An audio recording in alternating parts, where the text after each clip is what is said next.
Hi guys, I am back for part 2 of this little University 101 Q&A advice session, and yes, I've literally just changed my top because are you filming 2 YouTube videos in a day if you don't change your top in between? Also, I put my hair up in a little stupid looking scrunchy thing because I was touching it a lot in the last video and I literally just washed it this morning and it's getting greasy already. So new video, new me.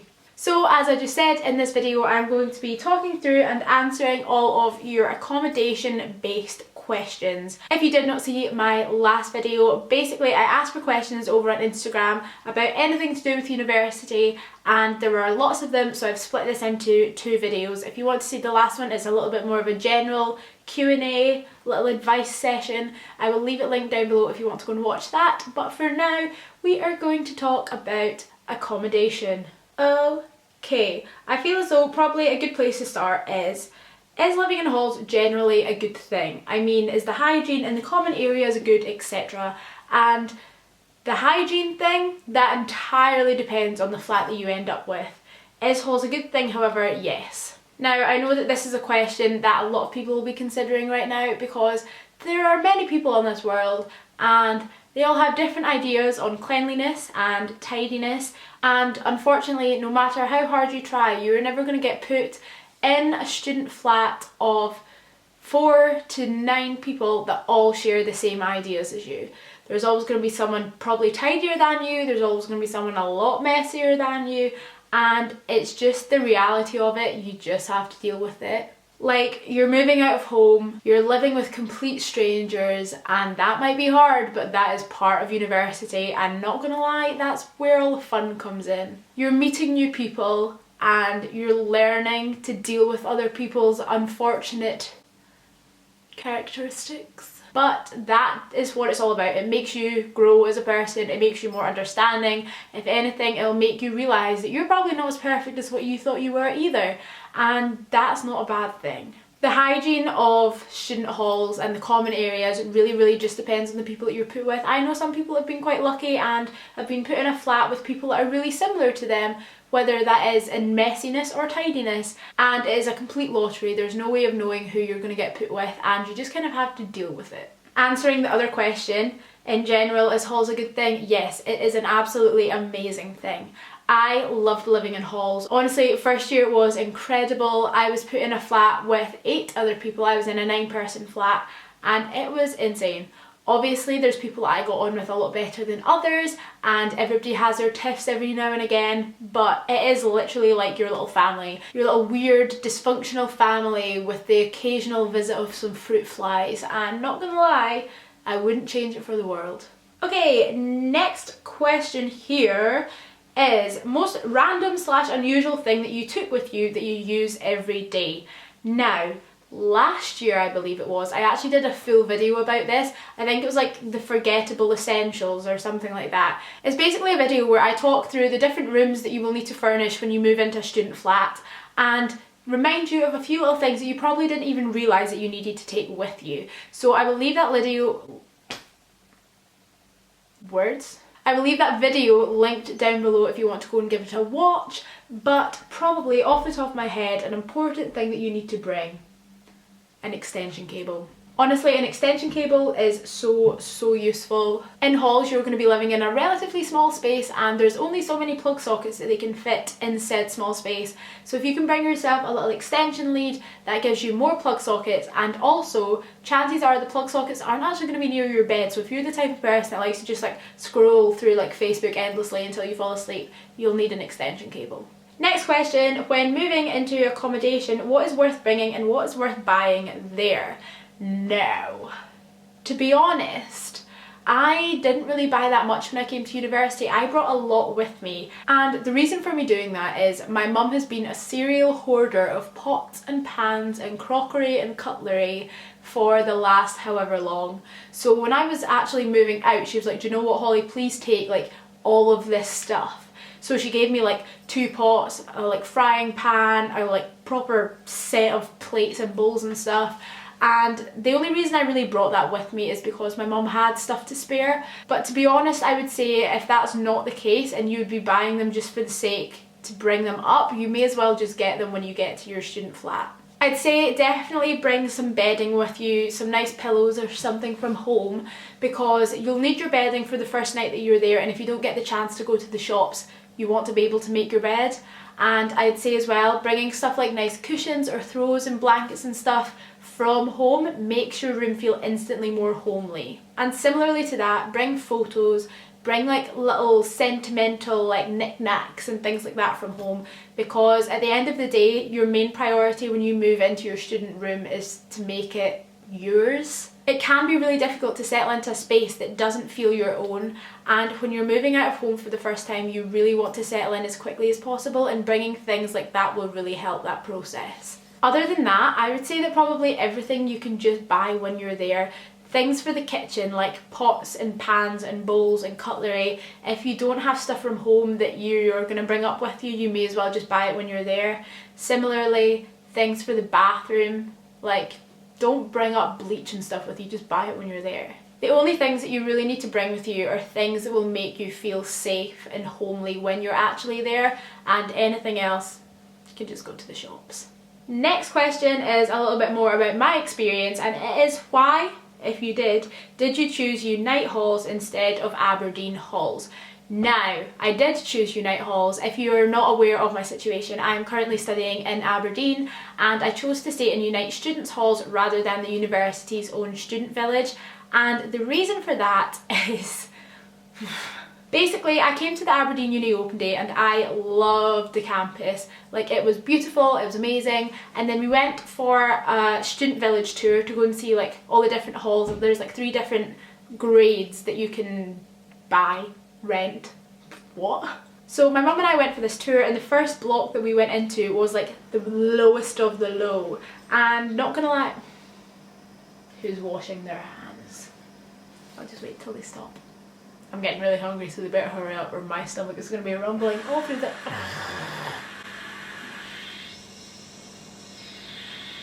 Someone's having a shower, aren't they? This is the drawbacks of having the boiler in your bedroom. Do you know what, I'm just going to stop here and come back once this is stopped, because it's going to be really, really annoying. So, probably see you in like 10 to 15 minutes, depending on whether they're shaving or not. Yeehaw! We're back. Continuing on my little mini story time there. So basically, we went on this tour. First block that we went into was the kind of lowest block, like in terms of rent price and stuff. And we walked in and I took the biggest panic attack in the world, which is so embarrassing because I was with a whole bunch of other people that I didn't know and could possibly be going to the same uni as, and it was horrible. I don't want to say something that's going to make me sound like an absolute riot, but to be fair, right, I walked in to the building and you walk into the hallway of the flat and there isn't any windows.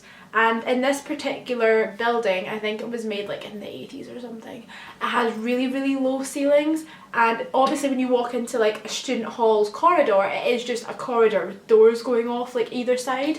And I just walked in, it was like this tight space, low ceiling, and I was just like, and it was horrible. So that kind of really put me off. And then obviously we went and saw the other accommodation blocks and stuff after I'd pulled myself together.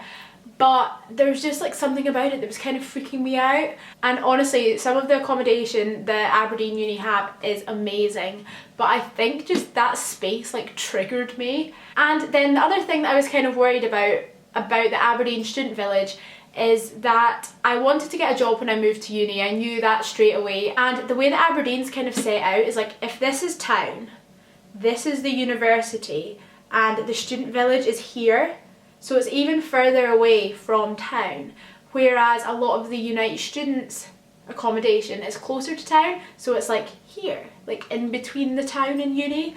And that was, at the end of the day, probably the main reason I chose to stay with Unite instead of staying with the Aberdeen like accommodation. It was primarily because of my work. I wanted to get a job, I wanted to be able to walk into town easily, I didn't want to need to get the bus every single day, and living in between town and uni just made a lot more sense than living on the other side of uni. Also that, and I just had a panic attack. So yeah, that is a little mini story time about why I chose to stay with Unite instead of the university halls. And then a little follow-up question to that is, what is it like living in Unite student halls versus Hillhead? And Hillhead is the Aberdeen uni student village that we've previously been talking about. I'd say probably I'm not really too great to answer this because obviously I've only actually stayed with Unite, I've never stayed at Hillhead.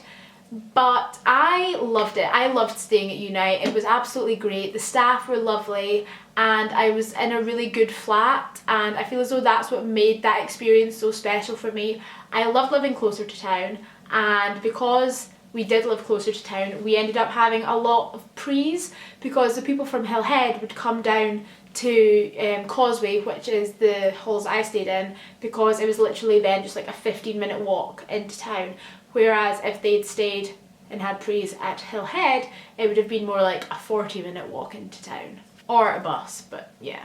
But I am in no means saying that Hillhead isn't the place to go. It is a huge student village. There is a pub up there, there is a shop up there, there's like the coolest little like hangouty lounge area. Honestly, as far as student villages go, like Hillhead is amazing. There is so many different options of accommodation. There's like a price level that would probably suit everybody, and pretty much no matter what you're looking for, they've probably got it up there. Obviously from staying at Unite, a lot of the friends I did make were through living at Unite as well, but a lot of my friends also stayed up at Hillhead, and to be honest I've not really heard any complaints whatsoever. The next question here is how to move all your stuff / decide what to take. Oh, this is kind of similar to one that I answered earlier. I'd say how to move all your stuff and decide what to take. Bear in mind that you probably only have like one car to fit everything into. And as I said earlier, at the end of the day, you don't really need much other than things that are going to make you feel at home. All these other like bits and bobs you can buy once you're there. So I'd say pick out the things when you're in your room, what makes you feel nice and what's going to make you feel calm and a little bit more chilled out if you've had a stressful day. Put those in first. Put some clothes in. Don't do what I did and don't bring all your clothes because you're never going to wear them all anyway and they just fill up a lot of space. Obviously you need the essentials like your computer or your phone and all your chargers, any medication and everything like that. But just think logically about it. I know it can be so hard when you're leaving your home and you just want to take everything with you because you feel like that is just a part of you. But you will realise when you move to halls, you're probably going to wear the same pair of jeans like 5 days in a row. You're probably only ever going to use the makeup that's actually in your makeup bag. You're not going to bring all of this other stuff and actually use it. It's just going to sit in the bottom of your drawer for the next 3 years. Yeah.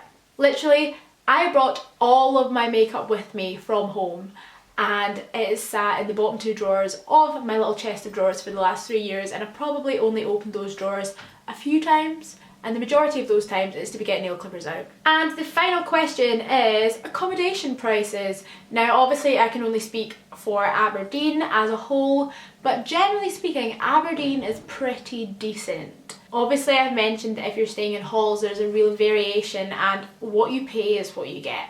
Obviously in student halls those prices are well inflated, but at the end of the day there's nothing you can do about it. In Aberdeen, if you're looking at renting a room in halls, it can be anywhere from £89 a week to about £130 a week.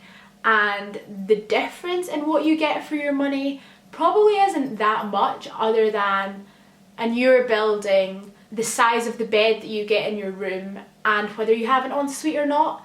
And it's up to you which of those things do you feel is important and how much you want to pay. And then if you're moving on to looking at renting private flats for second year, third year, fourth year, again there's a huge variation and it all just depends on what money you want to pay. Aberdeen can be quite difficult to find modern flats that are over 2 bedrooms.